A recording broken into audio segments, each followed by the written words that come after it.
Morning friends. तो हमने last episode में देखा था कि असूले को वो एस्ट्रोलॉजर पास्ट की सारी बात बता देता है, जिसे सुनकर असूले चौंक जाता है और फिर उस ब्लू शर्ट को ले लेता है और कहता है कि मैं भी लीडर की तरह एक अच्छा इंसान बनूंगा और सभी को प्रोटेक्ट करूंगा। अब आगे जहां असूले की ट्रेनिंग शुरू हो जाती है और वो अपनी पूरी मेहनत से प्रैक्टिस कर रहा होता है, लेकिन एक दिन उस किंग यन का एक सैनिक असूले को परेशान करने लगता है, क्योंकि उसे ये बात अच्छी नहीं लगती थी कि ये कमजोर बच्चा आगे चलकर यहाँ का राजा बनेगा, जो कि गोजवान का रूप है। पर असूले उसे इग्नोर करके वहाँ से जाने लगता है, तो वो पर्सन असूले पर अटैक कर देता है, लेकिन तभी असूले का टीचर आकर उसे बचा लेता है। पर इस कारण उस पर्सन को बहुत गुस्सा आ रहा होता है। फिर जब असूले अपनी प्रैक्टिस करके वापस अपनी टेंट की तरफ जाता है, तो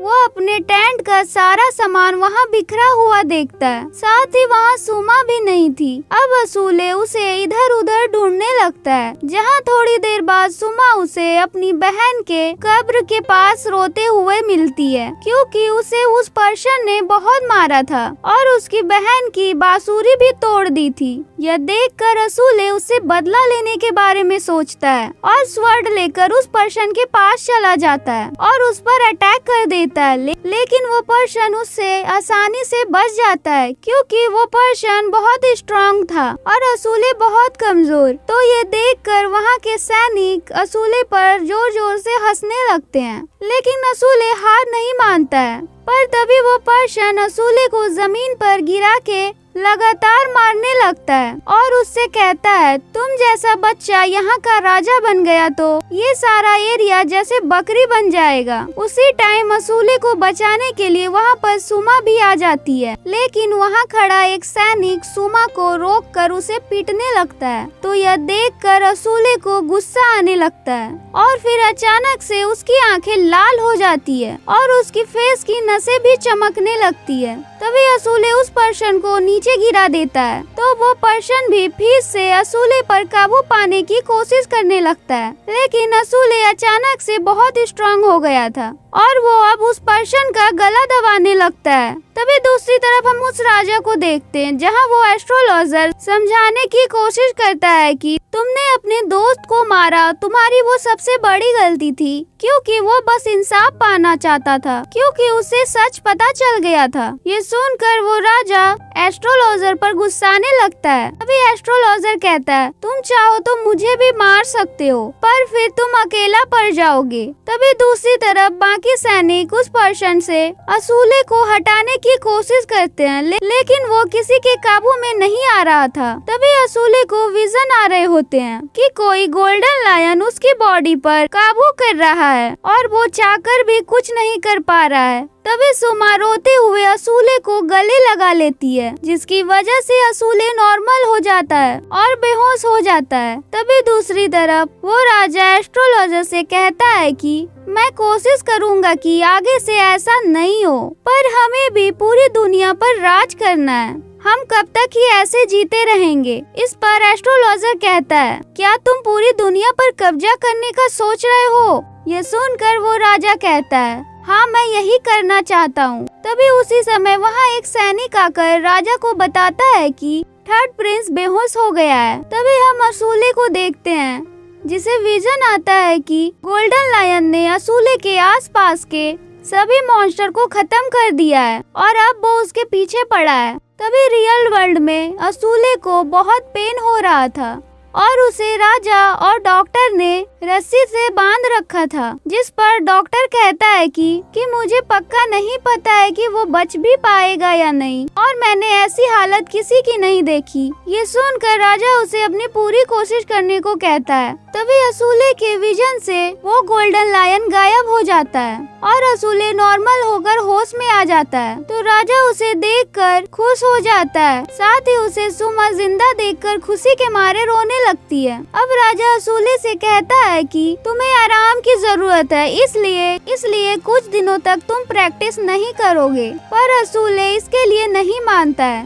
क्योंकि उसे पावरफुल बनना था। ये सुनकर राजा असूले से कहता है कि तुम खुद को कमजोर मत मानो, तुम यहाँ के होने वाले राजा हो। इस पर असूले कहता है, अगर मैं कमजोर नहीं होता तो मेरा कबीला आज जिंदा होता। ये सुनकर राजा उसे कहता है कि मुझे तुम पर गर्व है कि तुम अपने लोगों को बचाना चाहते हो, लेकिन तुम्हें अपनी बॉडी को आराम देना होगा, तभी तुम उसे बचाने के लायक बन सकोगे। अब राजा वहाँ से चले जाता है। अब अगले दिन असूले सुमा के साथ एक गार्डन में आ जाता है, जहाँ असूले बहुत सैड होते हुए सुमा से कहता है कि मैं बहुत बेकार हूँ, क्योंकि मैं अभी ठीक से स्वॉर्ड भी नहीं पकड़ पाता। ये सुनकर सुमा उसे इशारों में ऐसा नहीं बोलने को बोलती है, क्योंकि वो बोल नहीं सकती थी। ये देखकर असूले सुमा से कहता है कि पूरी दुनिया में बस तुम ही हो जो मुझसे नफरत नहीं करती।